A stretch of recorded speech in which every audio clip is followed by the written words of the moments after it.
Ever had to confront someone older than you and stand your ground? My mother's voice cut through the clinking of cutlery and the low hum of small talk like a knife through cold butter, sharper than it needed to be, deliberate in a way that only someone who has spent decades perfecting the art of quiet emotional injury could deliver.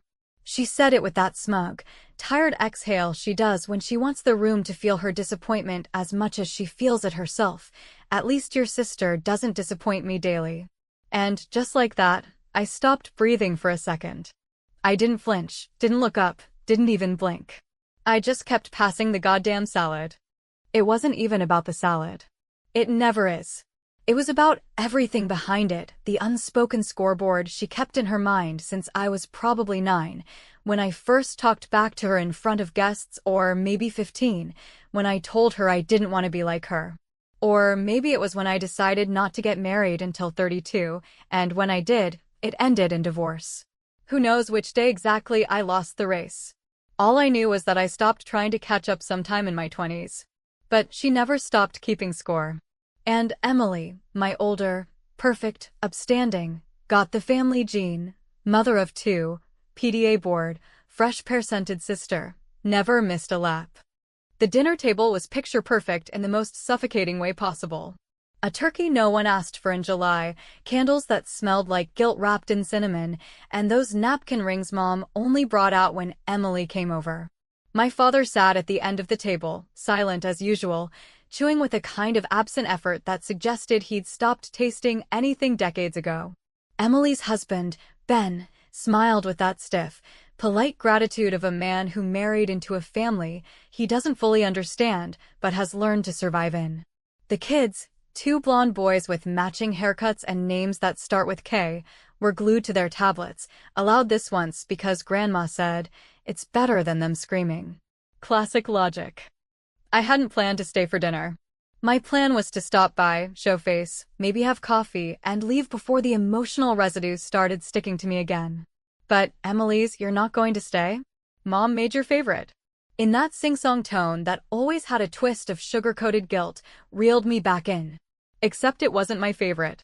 It was Emily's favorite 10 years ago, and like everything else in that house, it stayed stuck in the version of the past my mother decided we were still living in.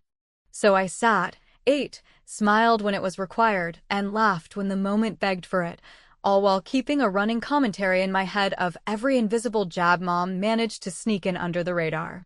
The passive-aggressive classic, "That blouse is interesting, you always did have your own sense of style."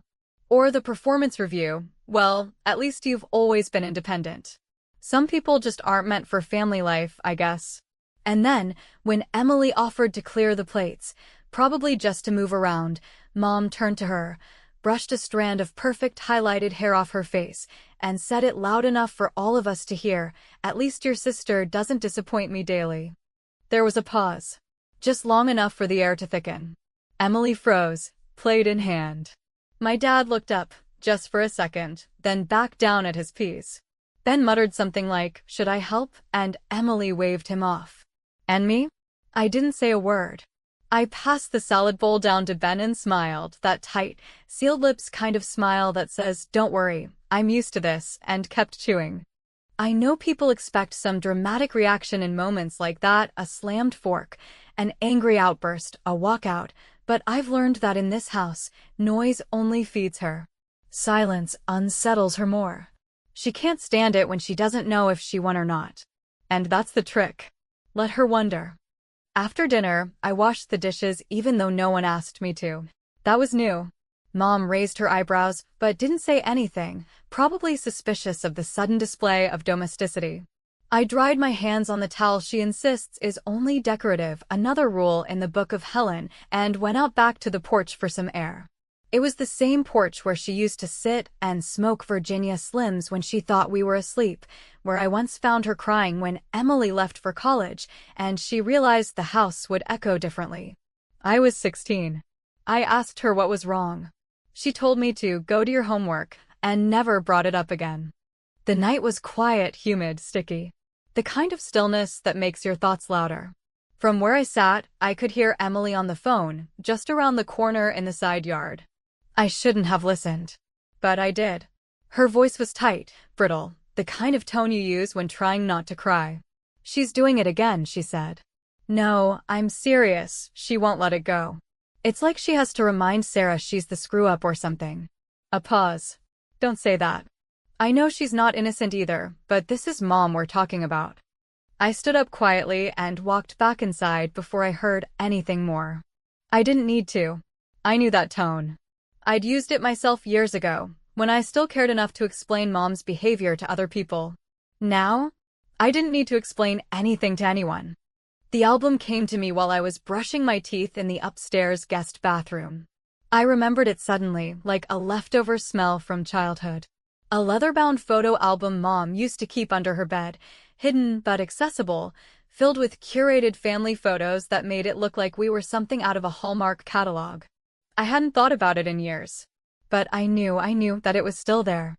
And I had a hunch, the kind you don't say out loud, that it wouldn't have a single picture of me past the age of 12. I didn't check that night. I just laid in bed staring at the ceiling fan turning slowly overhead, counting each rotation like it might erase another memory. I didn't cry. I didn't feel sad. I just felt calm. Like the kind of calm that comes before you decide to do something you've thought about doing for a long, long time. And when I finally fell asleep, it was with one thought in my head: let her feel it. Let her sit in that silence for once. Because maybe, just maybe, that would say more than all the screaming ever could. The morning after that dinner moved slower than usual, wrapped in the kind of silence that didn't feel like peace, but more like something bruised and tender, like skin you don't realize has been scraped until the sting sets in later, when hot water hits it. The house, though filled with the familiar sounds of life, a coffee pot sputtering, the television murmuring in the background with some inane morning show segment about celebrity breakups, felt heavier somehow, as if the air had absorbed all the words that were swallowed the night before and decided to carry them forward into the day, thick and unshakable. I came down the stairs barefoot, deliberately slow, listening to the creak of each step under my heel, a quiet reminder of how many years I had walked this house like it belonged to someone else, like I was a guest in my own past. The hallway still smelled like lavender and wood polish, just like it always had, and yet somehow it all felt altered, not by anything new, but by the sheer weight of what had remained the same for far too long. Emily was already in the kitchen, wearing a robe far too pristine for someone who claimed to have been up with the kids since 6, her hair in a loose bun that somehow still managed to look curated, like she had a personal stylist on call even in her childhood home. She turned when she heard me, smiled with that soft, guilt-tinged expression she always used when she knew something had been said, but didn't want to acknowledge it unless I brought it up first. I didn't. I walked past her, poured myself a mug of coffee, black, no sugar, not because I liked it that way, but because it was the one thing in this house no one else would drink, and I needed something that still felt like mine. She leaned against the counter, arms crossed loosely over her chest in a pose that was meant to look casual, but screamed discomfort. "You okay?" she asked, her voice pitched carefully to suggest concern without obligation. I nodded, taking a sip that burned the back of my throat in the best way possible. "She didn't mean it," Emily added after a beat, as though rehearsing the line she'd been holding on to since last night, waiting for the right moment to let it out. I let the silence sit between us, not because I didn't have anything to say, but because I had learned that saying less in this house was often the only way to protect yourself from being labeled dramatic, bitter, or, Mom's favorite, ungrateful.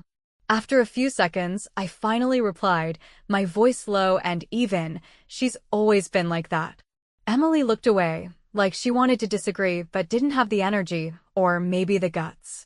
It wasn't until after breakfast, a tense meal where Dad read the paper as though it was a shield and Mom avoided eye contact like it was a punishment, that I found myself wandering upstairs, back into the bedroom I had slept in during every visit since I left for college. The room hadn't changed much. The same floral wallpaper, the same creaky bed frame, the same cheap bookshelf filled with old novels and yearbooks that belonged to no one in particular. But what caught my eye now was the space under my parents' bed, and the memory that had slipped into my brain the night before like a secret long buried. Kneeling down, I reached blindly until my fingers brushed the edge of a smooth leather spine. Pulling it out slowly, I stared down at the album.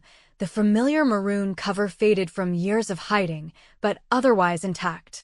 I hesitated only a second before opening it, the musty smell of old photographs and plastic sleeves hitting me with a wave of nostalgia I didn't want. The first few pages were what I expected: Emily's baby photos, her first birthday, her baptism, her Halloween costumes that got more elaborate every year. Page after page, year after year, and still nothing of me. By the time I reached the middle of the album, I felt something twist in my stomach. Not sadness, not even anger, but a cold, strange detachment. Like I wasn't surprised, just disappointed in myself for still hoping that maybe, just maybe, there'd be one photo, a school play, a family trip, a birthday party, where I was centered, smiling, seen. But instead, there were pictures of Emily at prom, Emily graduating, Emily with her now-husband Ben at some ski lodge, smiling like the world had already told her it belonged to her and she only needed to claim it. There were no photos of me past 12. No high school portraits, no college move-in day, no wedding pictures. Not even a single snapshot from the summer I came back to visit after my divorce, when I had tried so hard to act normal that I thought I might split from the strain. I placed the album carefully on the bed, flipped it open to one of the more recent pages of Emily's family vacation, and stared at it for a long moment. Then, without saying a word to anyone, I carried it downstairs and left it open, deliberately, on the kitchen table. The reaction came faster than I expected. Dad was the first to see it, his eyes pausing on the open spread like he wasn't sure if he was supposed to notice it at all. He cleared his throat and went back to pretending the newspaper had news worth reading. Emily walked past it, looked once, then looked again, her brow furrowing just slightly before she continued on. "And Mom?" She came into the kitchen 20 minutes later, paused mid-step when she saw the album, and stood there in silence. Her face didn't move, didn't flinch, didn't give anything away.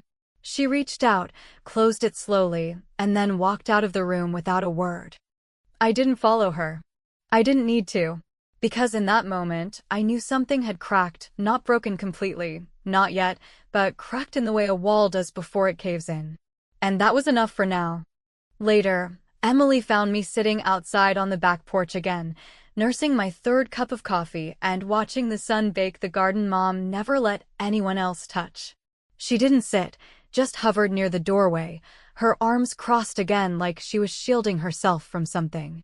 "Was that necessary?" she asked, but there wasn't anger in her voice, just confusion, maybe even fear.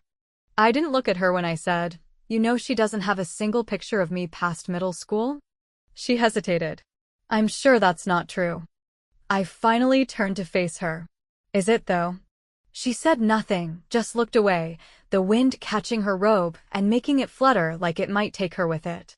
And in that silence, I saw something I hadn't seen before, not guilt, but doubt. Doubt that maybe the story she'd built her identity around wasn't as clean as she thought it was. And that was all I needed to see.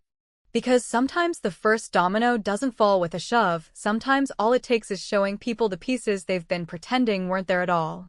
By the time morning sunlight bled through the thin cotton curtains of the guest bedroom, casting long stripes across the faded carpet and the peeling edge of the nightstand I remembered breaking when I was 13 and trying to shove all my clothes into a single drawer before school, the entire house felt different, quieter in a way that didn't signal rest.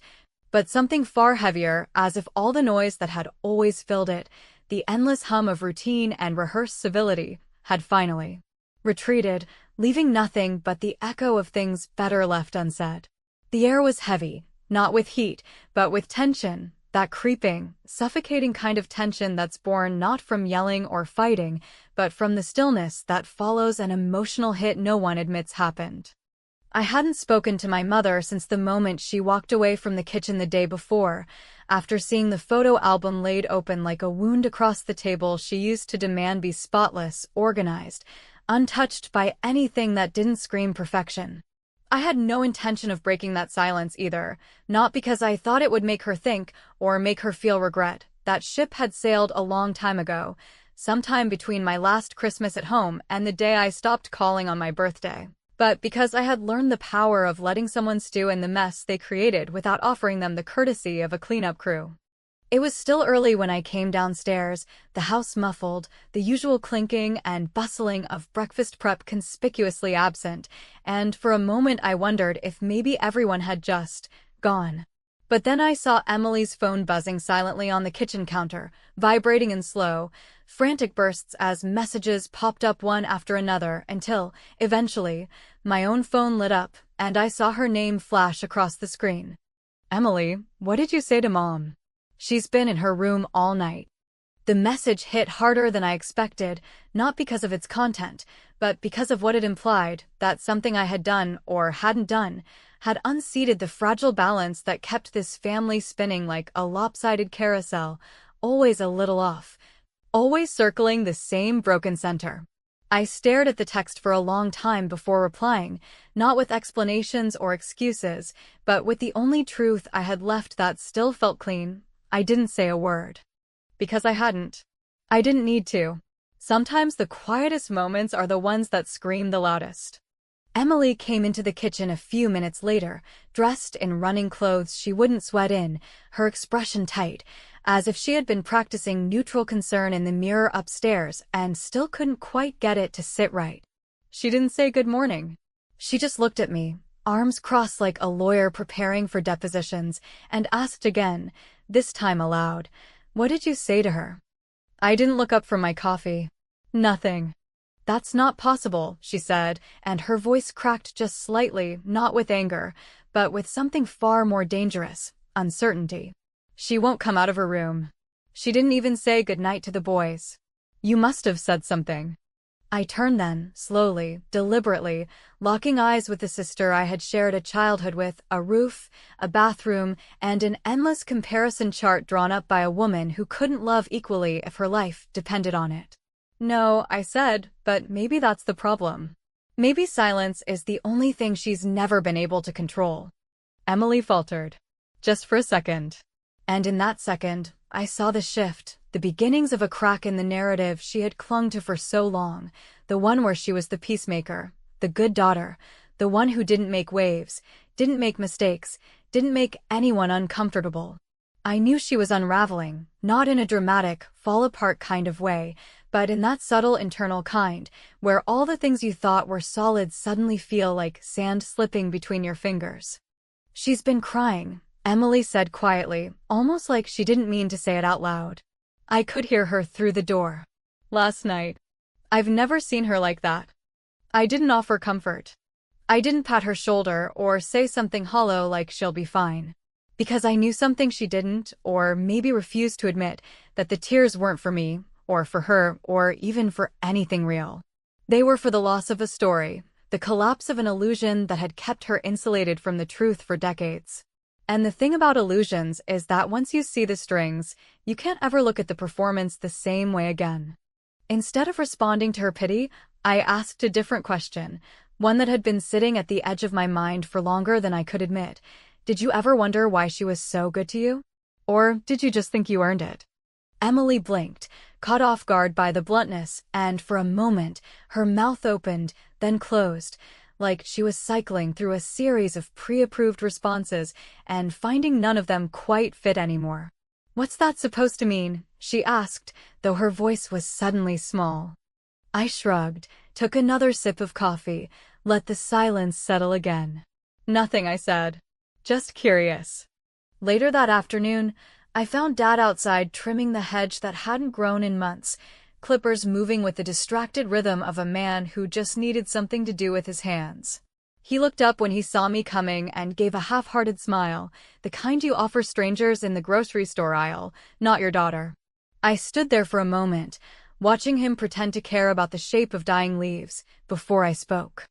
"You were there," I said. "You let it happen. You let her treat me like that." "Why?" He didn't stop clipping. Didn't even slow down. For a long moment, I thought he might not answer at all. Then, finally, in the flattest voice I've ever heard, he muttered, "It was easier." That was it. 3 words. The full explanation of 30 years of silence. 3 words that told me more about who he was than any father-daughter conversation we'd ever had. I left him there with his clippers and his cowardice, and I didn't look back.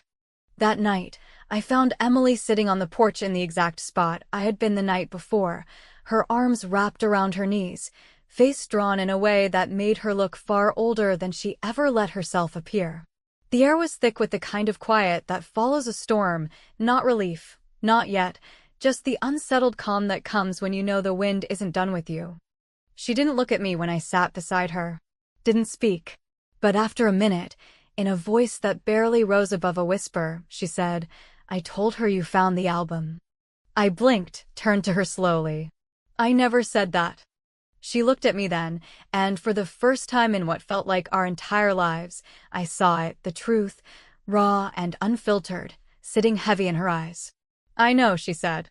And that was all she offered. But it was enough. Because in that moment, I realized she wasn't defending Mom anymore. She was defending herself.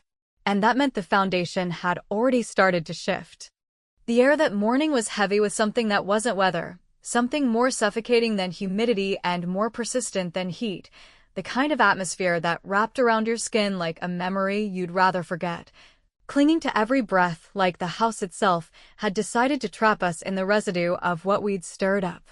I woke up with the distinct sensation that something had changed, not in a dramatic, door-slamming, emotional outburst kind of way, but in that low, gnawing sense of a current pulling just beneath the surface, quiet, steady, and impossible to ignore.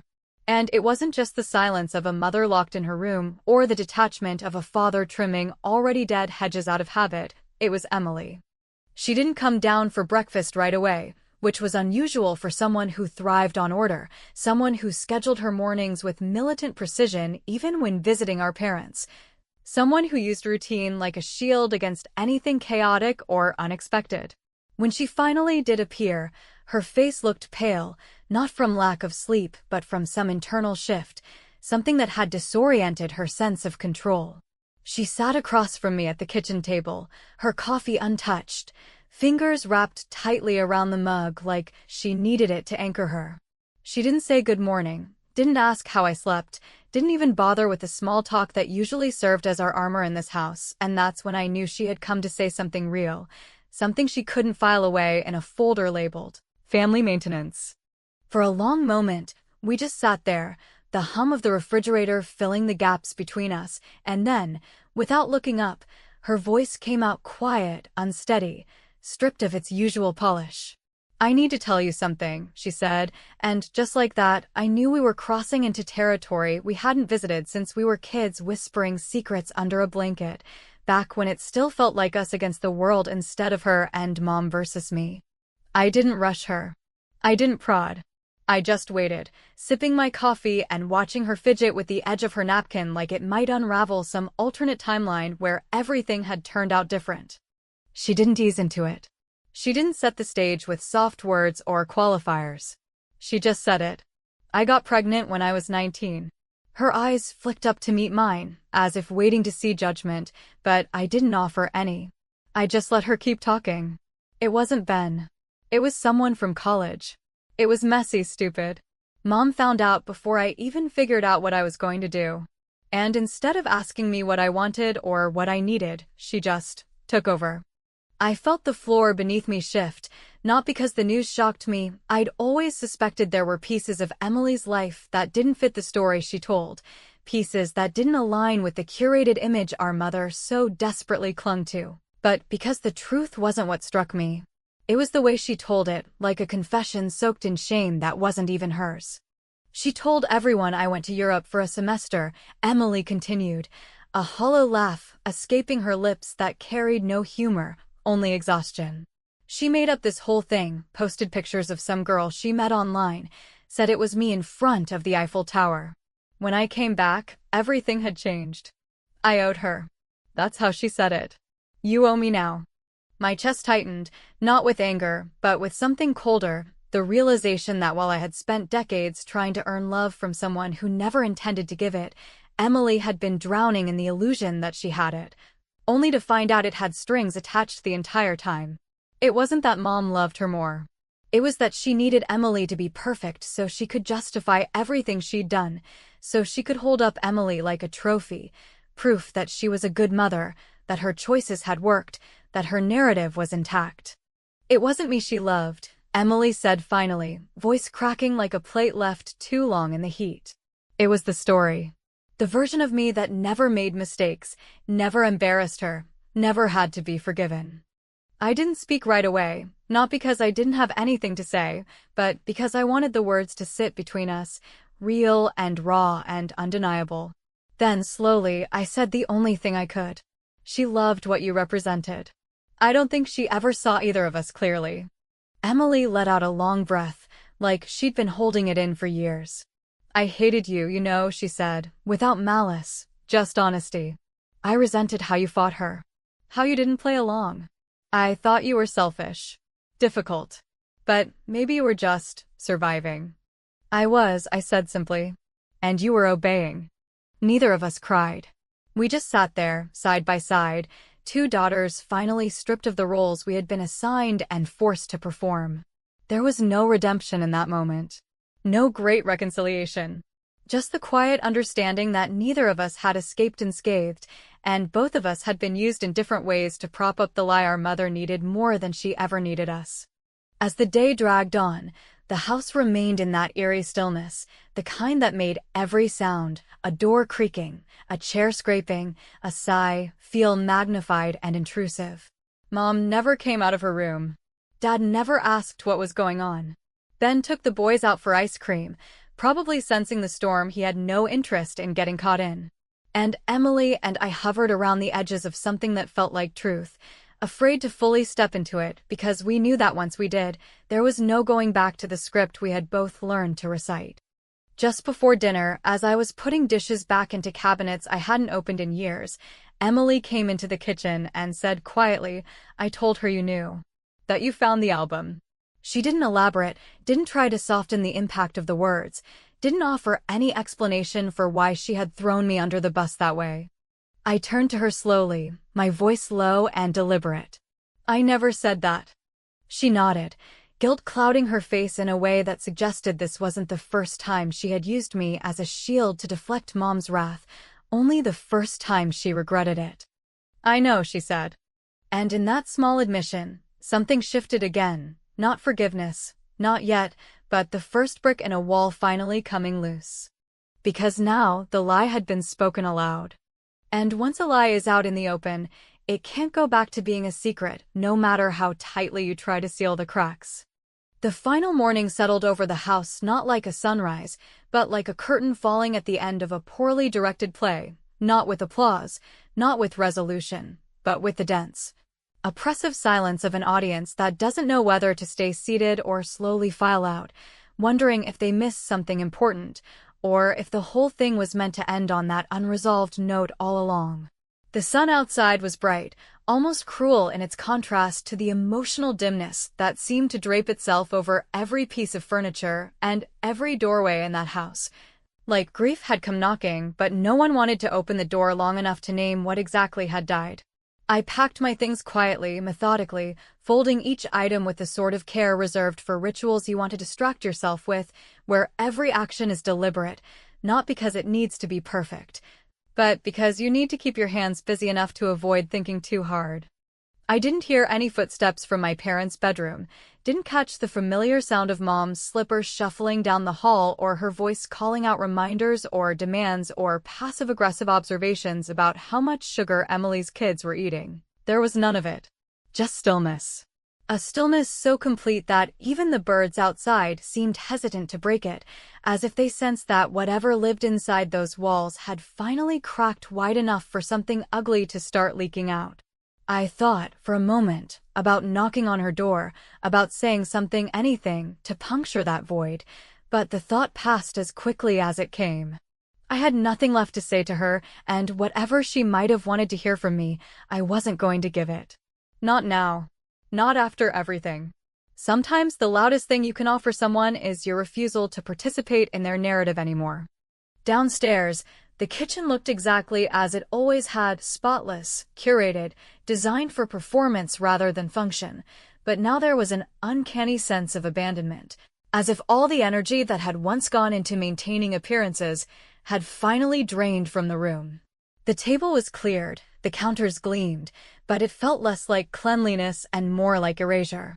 Like someone had tried to scrub away what had happened over the past few days, but couldn't quite reach deep enough into the cracks. Emily stood by the window, already dressed, her hands wrapped around a mug she clearly wasn't drinking from. Her face hollow and worn in a way that made her look less like the version of herself that our mother had shaped and more like someone trying to remember who she used to be before all the pretending took over. She didn't say anything when I walked in, just gave me a glance that felt more like a question than a greeting. I set my bag down by the door, walked over to the counter, and grabbed a pen from the junk drawer, the one with old receipts, expired coupons, and broken rubber bands, and found a blank piece of paper from a pad with Mom's initials at the top. The kind she used to leave us notes like "Laundry's done. You're welcome." Or "Dinner's at 6. Don't be late." I didn't write much. Just a few lines. No flourish, no speech, no dramatic declarations. I folded the paper once, slid it under her bedroom door, and walked away. Whatever I'd written wasn't meant for anyone else. Not even Emily. But I saw the way she watched me when I did it, her eyes following the movement like it was a fuse being lit, like she half expected something to explode. But there was no explosion. No confrontation. Just silence, again, but this time it wasn't a weapon or a punishment, it was a choice. A boundary. A gift. I picked up my bag, slung it over my shoulder, and walked outside into the early heat, where the air felt fresher, sharper, like I had stepped out of a fog that had blurred my edges for far too long. I didn't expect anyone to follow me. And no one did. Not right away. But 5 minutes into my drive, my phone buzzed on the seat beside me. Emily.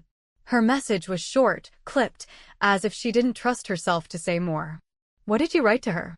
It said, the words cold on the screen, like she was holding her breath, still afraid of setting something off. I didn't answer immediately. I waited until I'd pulled into the gas station off the highway, parked in the shade of a dying oak tree, and stared out the window at the cracked pavement and faded signage that somehow felt more honest than anything inside our childhood home ever had. Then I typed my reply slowly, deliberately, because words, once written, have weight. The truth, I wrote. That I never needed her love. I just needed her silence. There was a long pause, just a blinking ellipsis on my screen, and then finally, "She's not coming out today. Dad says she's crying." My thumb hovered over the keyboard for a moment, then tapped out the only response I had left to give. Good. Let her sit with it. Another pause. Then a final message from Emily. What now? I stared at that question longer than I probably should have, because the truth is, I didn't really know. I wasn't naive enough to believe that years of damage could be undone with a single act of defiance or a few honest conversations. The past still existed. The scars were still real. But for the first time, the future didn't feel like a trap. It felt open, unfinished, undefined, and that, in itself, was a kind of freedom I hadn't felt in decades. So I told her what I told myself. Now we see who we are without her stories. I drove the rest of the way with the windows down, letting the air rush in and pull the weight off my skin, and I didn't look back once. I didn't need to. I had already walked out of that house a dozen times before, but this was the first time I left without carrying it with me. No anger, no sadness, just the kind of quiet you earn when you finally stop begging for answers and start writing your own ending. Because I didn't set the house on fire. I didn't break the windows or tear down the walls. I didn't scream, didn't accuse, didn't demand closure. I simply turned off the lights. And now, maybe for the first time, she would have to find her way in the dark. Let her.